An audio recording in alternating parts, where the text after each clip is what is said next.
बेटे बहू शहर में रहते हुए भी अपनी माँ को नहीं पूछते थे, जिससे बिंदु जी बहुत दुखी रहती थी। उन्हें अपने बेटे के साथ रहने का बहुत मन था, लेकिन वह अपने बेटे से कह नहीं पाते थे। जब बिंदु जी के पति जीवित थे तब तक तो उन्हें किसी बात की टेंशन नहीं थी। वह दोनों ही एक दूसरे का बहुत अच्छे से ख्याल रख लेते थे, लेकिन जब से उनकी मृत्यु हुई तब से वह एकदम अकेली हो गई थी। इसलिए वह अपने बेटे के साथ जाना चाहती थी।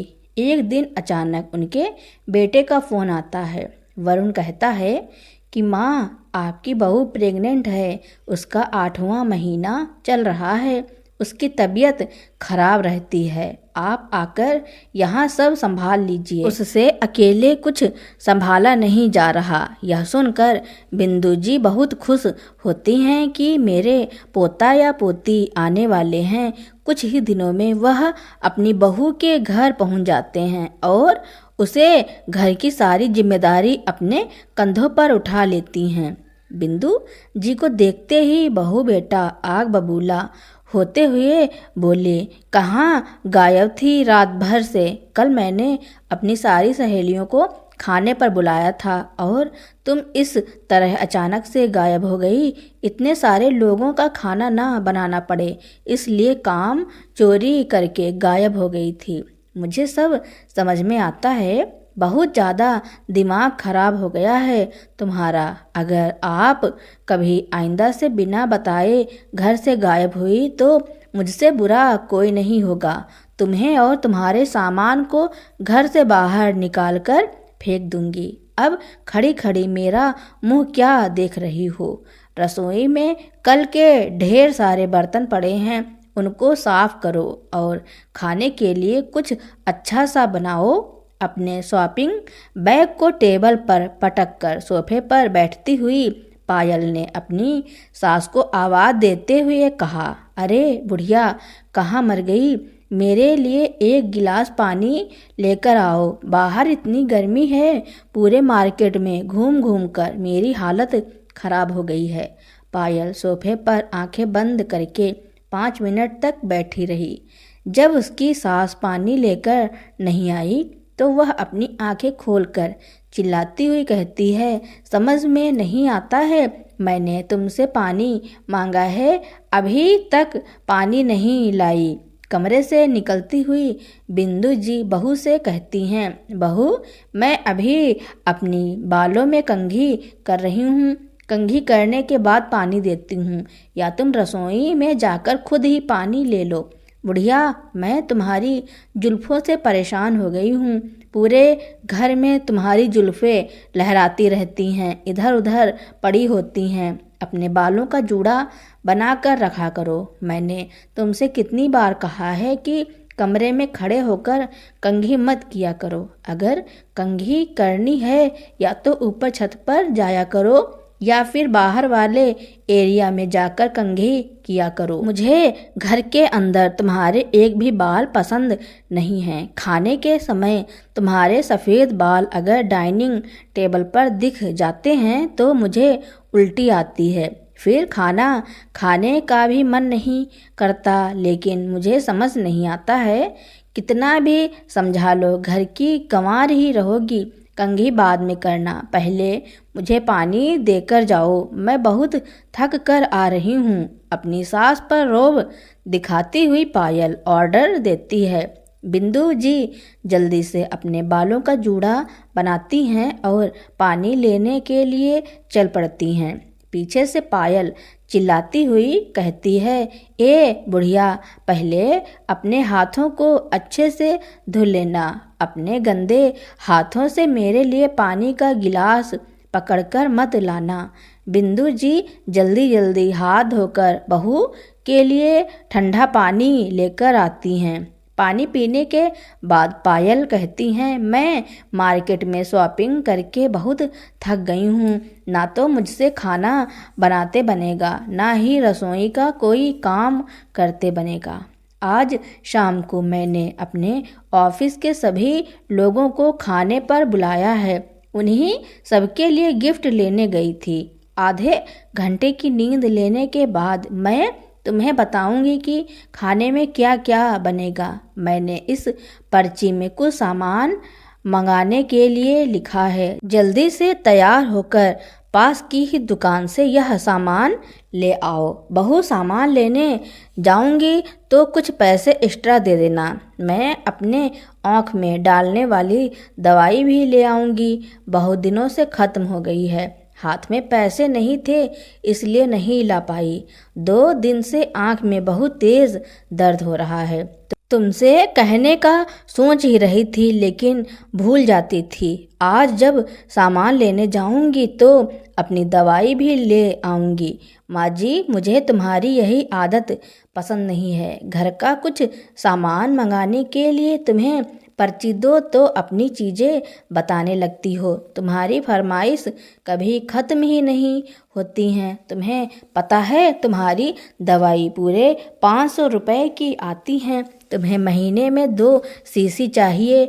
आँख में दवाई एक दिन छोड़कर डाला करो। अगर कम डालोगी तो आँखें फूट नहीं जाएंगी।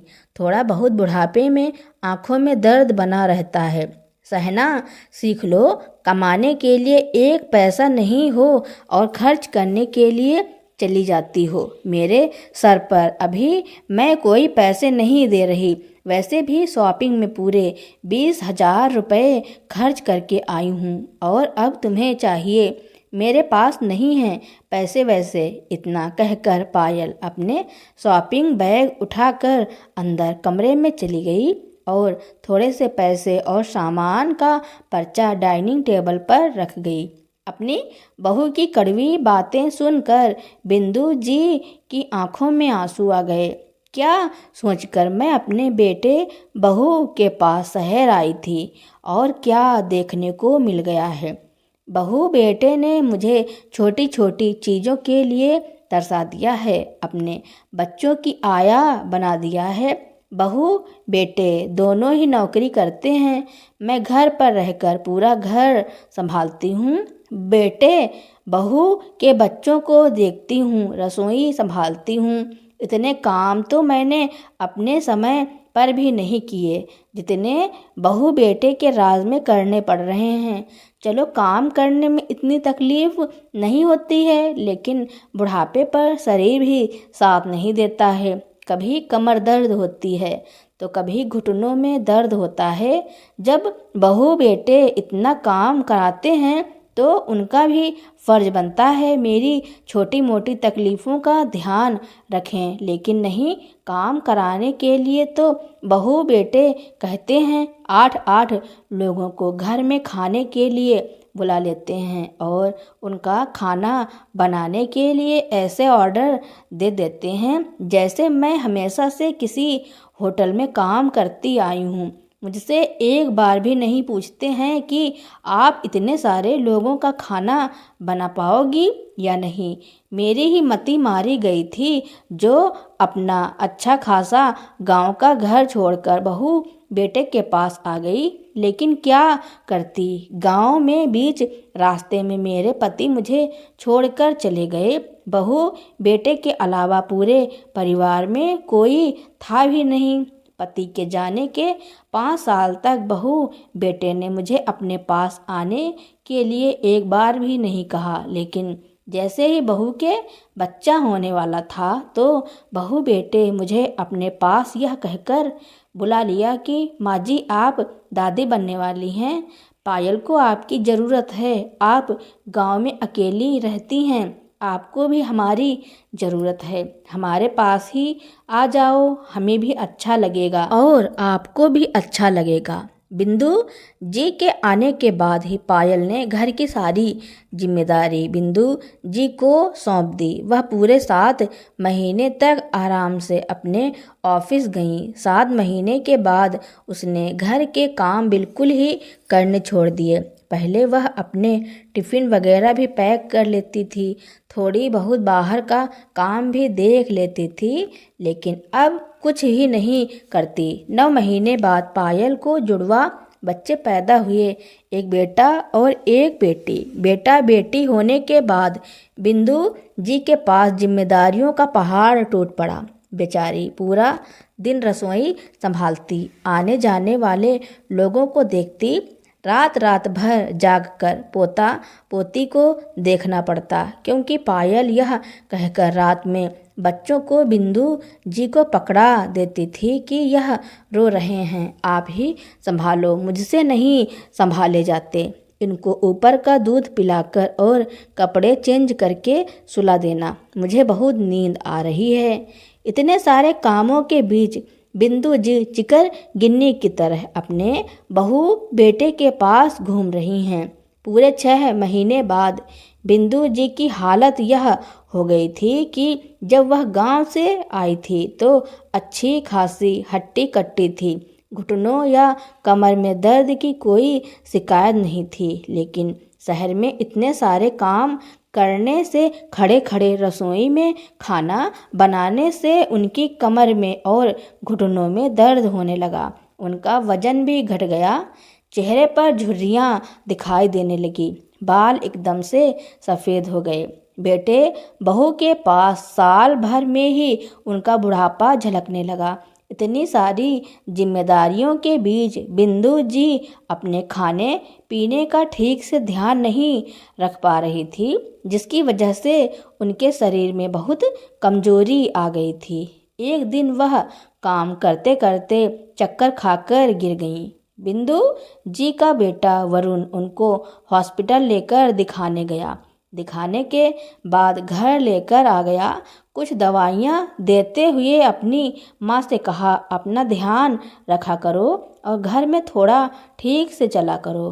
खुदा न खास्ता अगर तुम्हारे हाथ पैर टूट गए तो हमारे पास इतना समय भी नहीं है कि तुम्हारी सेवा कर पाएं। हम तुम्हारी तरह फ्री नहीं हैं जो किसी दूसरे का ख्याल रख सकें।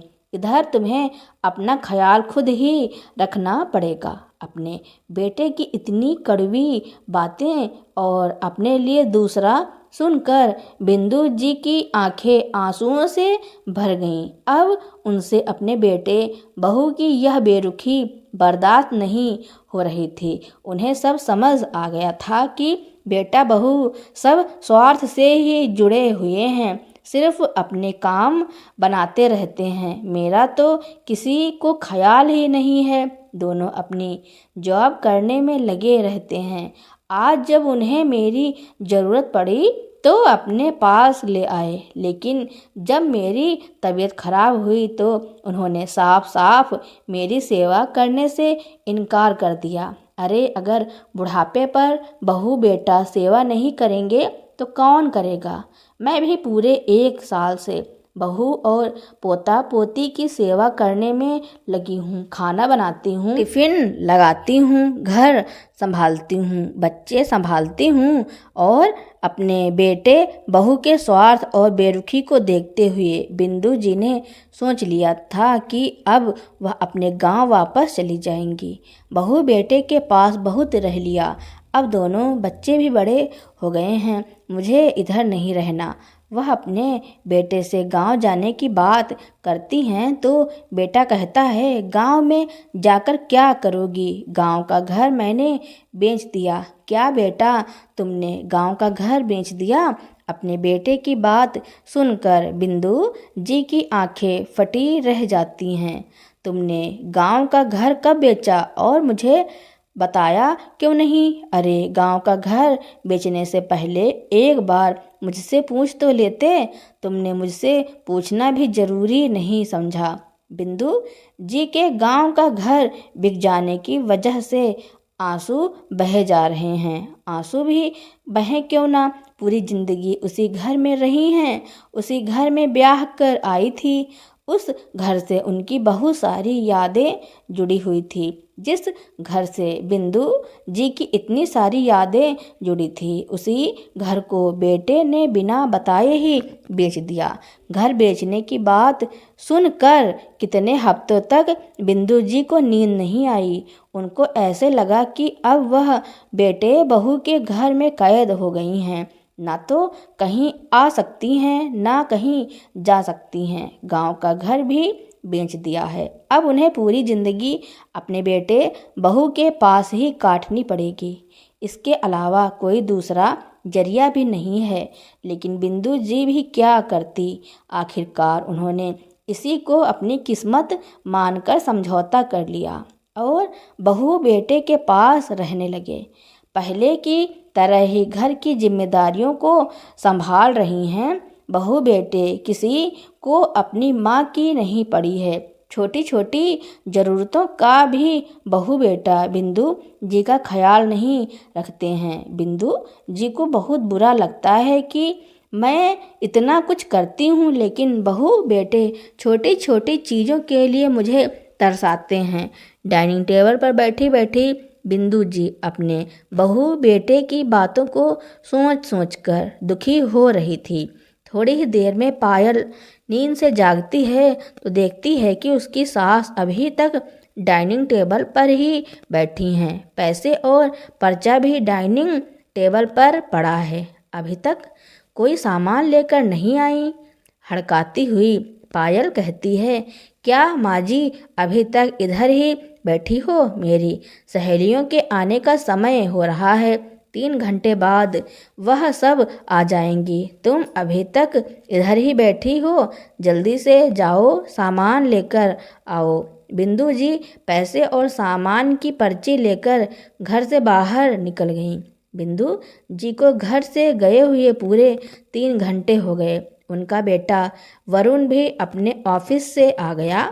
पायल अंदर बाहर अपनी सास का इंतजार करते हुए चक्कर काट रही थी और वरुण का गुस्से होते हुए कह रहा है, देख रहे हो, अपनी माँ को जरा सा सामान लेने भेजा था, पता नहीं कहाँ चली गईं, अभी तक नहीं आई हैं। मेरी सारी सहेलियों के आने का समय हो रहा है, ना तो उनके लिए खाना बनाया है और ना ही अभी तक आई हैं। आज आने दो, उनको अच्छे से खबर लूँगी, खाना ना बनाना पड़े इसलिए कहीं जाकर बैठ गई हैं।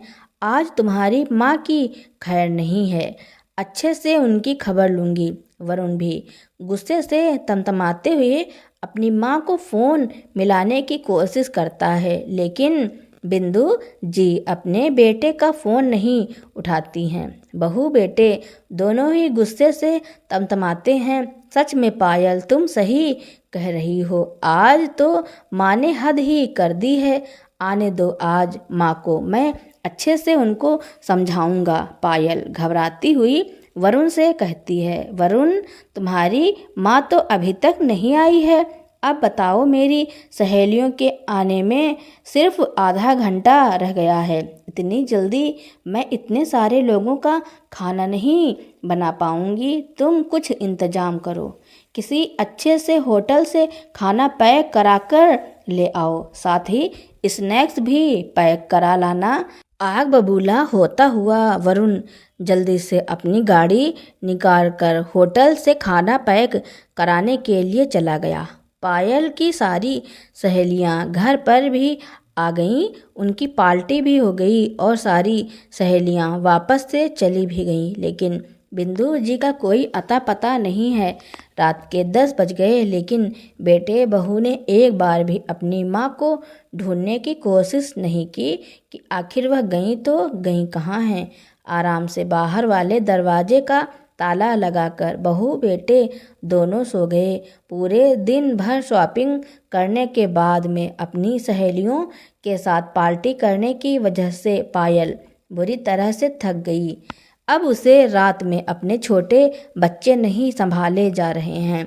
वह अपने दोनों बच्चों को वरुण को पकड़ा कर सो गई। वरुण पूरी रात बच्चों को संभालता रहा, बीच बीच में पायल को भी जगाता तो वह भी चिड़चिड़ा कर उठती और बच्चों को चुप कराने की कोशिश करती, क्योंकि अभी तक उन दोनों बच्चों को बिंदु जी ही संभालती आ रही थी। सुबह के 10 बज गए, बिंदु जी अभी भी घर वापस नहीं आई। बिंदु जी के ना होने की वजह से आज वरुण और पायल ऑफिस भी नहीं जा सके, क्योंकि रात भर बच्चों को चुप कराने में दोनों ठीक से सो भी नहीं पाए थे। सुबह उठकर बिंदु जी ही दोनों का टिफ़िन बनाती थी, लेकिन पायल से यह सब होने वाला नहीं था, इसलिए दोनों ने छुट्टी ले ली और इंतज़ार करने लगे कि कब तुम्हारी माँ आए और उनको अच्छे से डांट लगाई जाए। इंतज़ार करते करते शाम के 5 बज गए। शाम के 5 बजे बिंदु जी अपनी एक सहेली के साथ घर आती हैं। बिंदु जी को देखकर ही बेटे बहू आग बबूला हो गए और बुरी तरह से चिल्लाते हुए बोले, अब आ रही हो?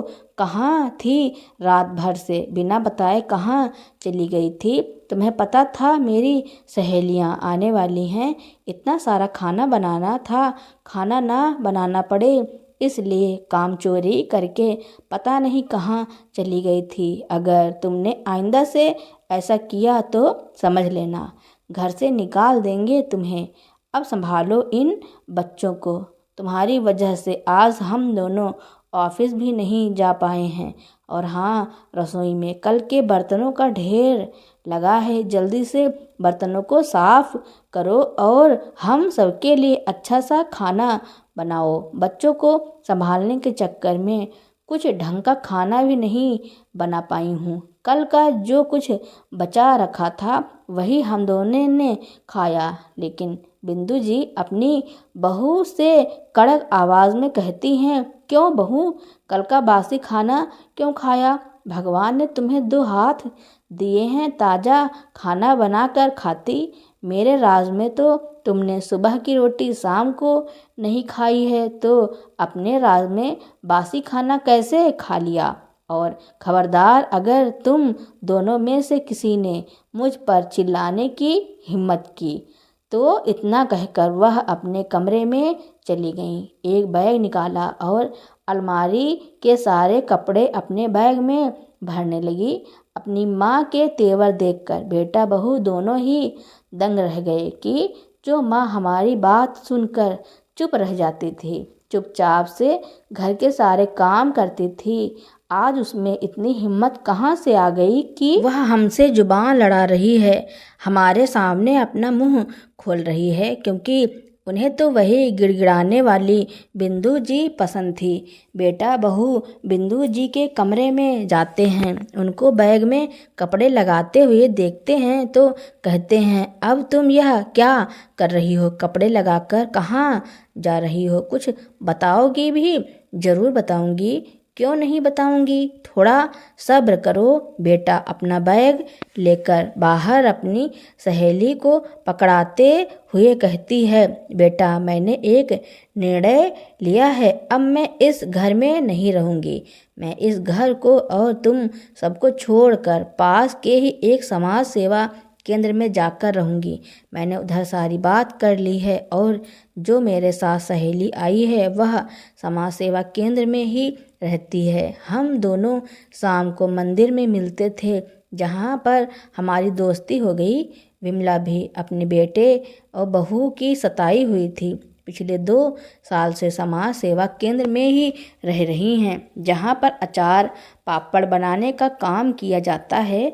वहाँ पर अचार पापड़ का काम करके यह महीने के 10 से 12 हजार कमा लेती है और पूरे स्वाभिमान के साथ रहती है। हाथ में अपनी कमाई के पैसे होने से बहू बेटे के सामने हाथ नहीं फैलाने पड़ते हैं और ना ही किसी से अपनी छोटी मोटी ज़रूरत के लिए किसी पर इनको निर्भर रहना पड़ता है। मैं भी अब आज से समाज सेवा केंद्र में ही रहूँगी और अचार पापड़ बनाने का काम करूँगी। माँ, तुम्हारा दिमाग खराब हो गया है क्या? मेरा इस सोसाइटी में इतना नाम है और तुम अचार पापड़ बनाने का काम करोगी? पागल हो गई हो क्या? मेरी पूरी नाक कटवा दोगी? लोग क्या कहेंगे कि बेटा बहू दोनों नौकरी करते हैं और उसकी माँ अचार पापड़ बनाने का काम करती है। अच्छा बेटा, मेरे अचार पापड़ बनाने से तुम्हारी इज्जत घट जाएगी, लेकिन घर में माँ की दवाई ना लाने से तुम्हारी इज्जत नहीं घटती है। माँ को घर की नौकरानी बनाने से तुम्हारी इज्जत नहीं घटती है, उससे तुम्हारी इज्जत नहीं घटती है। 10 लोगों का होटल की तरह माँ से खाना बनवाते थे, एक रसोईया बनाकर रख दिया था तब तुम्हारी इज्जत नहीं घटती थी। आज तुम्हारी माँ अपने स्वाभिमान के लिए कुछ करना चाहती है तो तुम्हारी इज्जत घट रही है। बहुत हो गया। जितना काम मैंने तुम दोनों के लिए किया है उतना अगर 10% भी मैं बाहर करूँगी तो मुझे उसके बदले में पैसे भी मिलेंगे और आत्मसम्मान के साथ जी भी पाऊंगी। तुम्हारे लिए इतना करने के बाद भी मुझे क्या मिला? डर डर के रहना, छोटी छोटी चीज़ों के लिए तुम दोनों के आगे हाथ फैलाना, अपने लिए लाखों रुपए खर्च कर देते हो लेकिन मेरे लिए दवाई लाने में भी आनाकानी करते हो। बिंदु जी की बातें सुनने के बाद दोनों बिल्कुल चुप थे। बिंदु जी अपना बैग उठाकर अपनी सहेली के साथ समाज सेवा केंद्र में चली गईं, जहाँ पर वह अपनी ही उम्र की बहुत सारी औरतों के साथ अचार पापड़ बनाने का काम करने लगी। दोनों में 2 से 3 घंटे अचार पापड़ बनाने का काम करती। सभी औरतों के साथ मिलकर काम करने से समय का पता ही नहीं चलता। आसपास में सभी मिलजुल कर बातें करती रहती। साथ ही साथ उन्होंने महीने में 10,000 की कमाई भी हो जाती, जिससे वह अपनी दवाई और अपने थोड़े बहुत खर्च की पूर्ति करती रहती। अब उनकी ज़िंदगी बहुत अच्छे से कट रही थी।